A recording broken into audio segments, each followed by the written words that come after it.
আমরা দেখতে পাচ্ছি এখন হচ্ছে কফিন নিয়ে তারা বেরিয়ে যাচ্ছে, কফিন মিছিল করতেছে, শিক্ষার্থীদের কফিনের মিছিল আপনাদেরকে দেখানোর চেষ্টা করতেছি।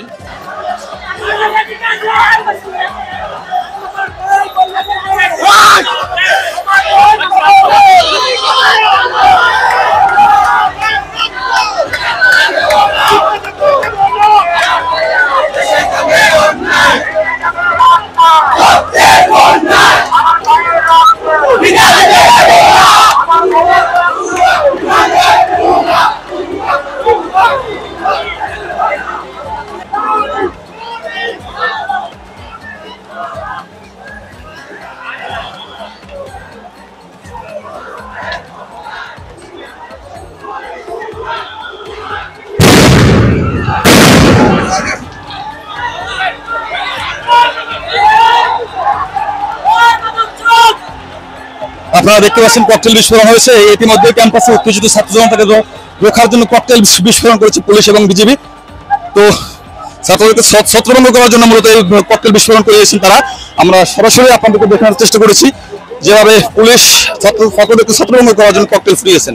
দুই দিক থেকেই পুলিশ আক্রমণ করেছেন এবং ককটেল বিস্ফোরণ করাচ্ছেন, ছত্রভঙ্গ হয়ে ছুটে চলেছেন সাধারণ শিক্ষার্থীরা এবং কোটা আন্দোলনকারীরা।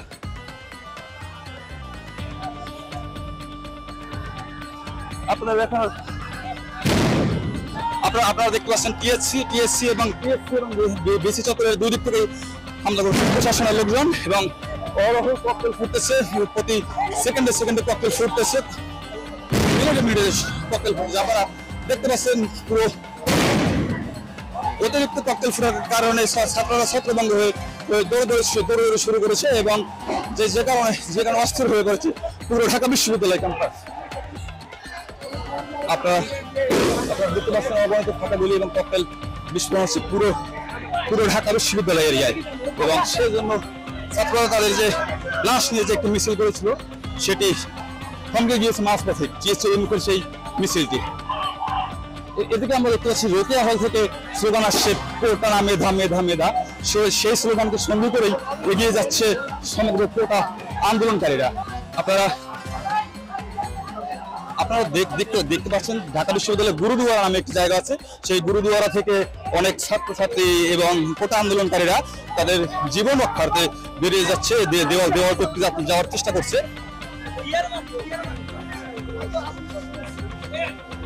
দেখতে পাচ্ছেন টিএসসি জায়গাতে একটি ছাত্র আন্দোলনকারী সে আহত হয়ে যাচ্ছে।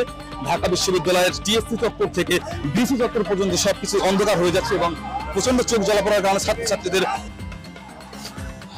দর্শক আপনারা দেখতে পাচ্ছেন ঢাকা বিশ্ববিদ্যালয়ের টিএসসি এবং ভিসি চত্বরের যে রাস্তাটি, ভিসি চত্বর থেকে টিএসসির দিকে যেতে যে নীলক্ষেতের যে রাস্তাটি, সেই রাস্তাটিতে এখন অবস্থান করতেছি। একটু আগে এখানে লাশ নিয়ে যে একটি মিছিল করেছিল কোটা আন্দোলনকারীর পক্ষে, সেই আন্দোলনটি ছত্রভঙ্গ করে দিয়েছেন প্রশাসন এবং প্রশাসনের লোকজন। সেখান থেকে মনে করেন পালিয়ে গিয়েছে কোটা আন্দোলনকারীরা, তারা এই দেয়ালটি টপকিয়ে এখান থেকে চলে গিয়েছে এবং হচ্ছে গিয়ে আপনারা দেখতে পাচ্ছেন এখানে অনেক লাঠি বাঁশ পড়ে আছে এবং এই দিকটাতে যাওয়া যাচ্ছে না, প্রচন্ড টিয়ার গ্যাসের যে একটি চোখ জ্বালা পড়ার যে একটি বিষয় আছে সেই বিষয়টির জন্য এই দিকটাতে যাওয়া যাচ্ছে না। তো আপনাদেরকে দেখানোর চেষ্টা করতেছি, আপনারা দেখতে থাকুন এবং এখানে ভিসি চত্বর থেকে নীলক্ষেত যাওয়ার যে রাস্তাটি, সেই রাস্তাটি কিন্তু এফ রহমান হলের যে গেট এবং হাজী মোহাম্মদ মহসিন হলের যে গেট, যেটা কি তরুণ নামে চেনা হয়, সেই হাজী মোহাম্মদ মহসিন হলের গেটটি পর্যন্ত কিন্তু দেখা যাচ্ছে না, ধোঁয়ায় আচ্ছন্ন হয়ে আছে পুরো ভিসি চত্বর এবং নীলক্ষেতের রাস্তাটি। ওদিক থেকে হাজী মোহাম্মদ মহসিন হলের দিক থেকে কোটা আন্দোলনকারীরা স্লোগান দিচ্ছে যে কোটা না মেধা মেধা মেধা। তো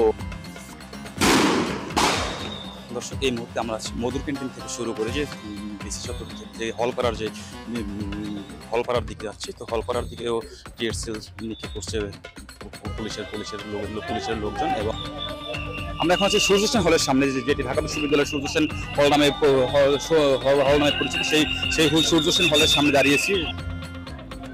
আমরা দেখতে পাচ্ছি যে হলপাড়ার যে ঢাকা বিশ্ববিদ্যালয়ের যে হলপাড়া, সেখান থেকে আহত কোটা আন্দোলনকারীদেরকে বের করা হচ্ছে।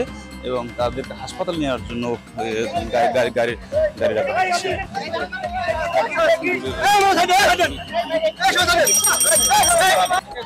আমরা তো কাউকে আক্রমণ করতে চাই না। আমরা কি কাউকে আক্রমণ করেছি? আমাদের হাতে লাঠি রেখেছেন? আপনারা তো প্রেস ছিলেন না, লাঠি রেখেছেন? কোনো কিছু দেখেছেন? পুলিশ কেন আমাদের উপরে আক্রমণটা করলো? রেপ, পুলিশ সম্মিলিত আক্রমণ কেন আমাদের উপর করছে? এটা কেন সন্ত্রাসী?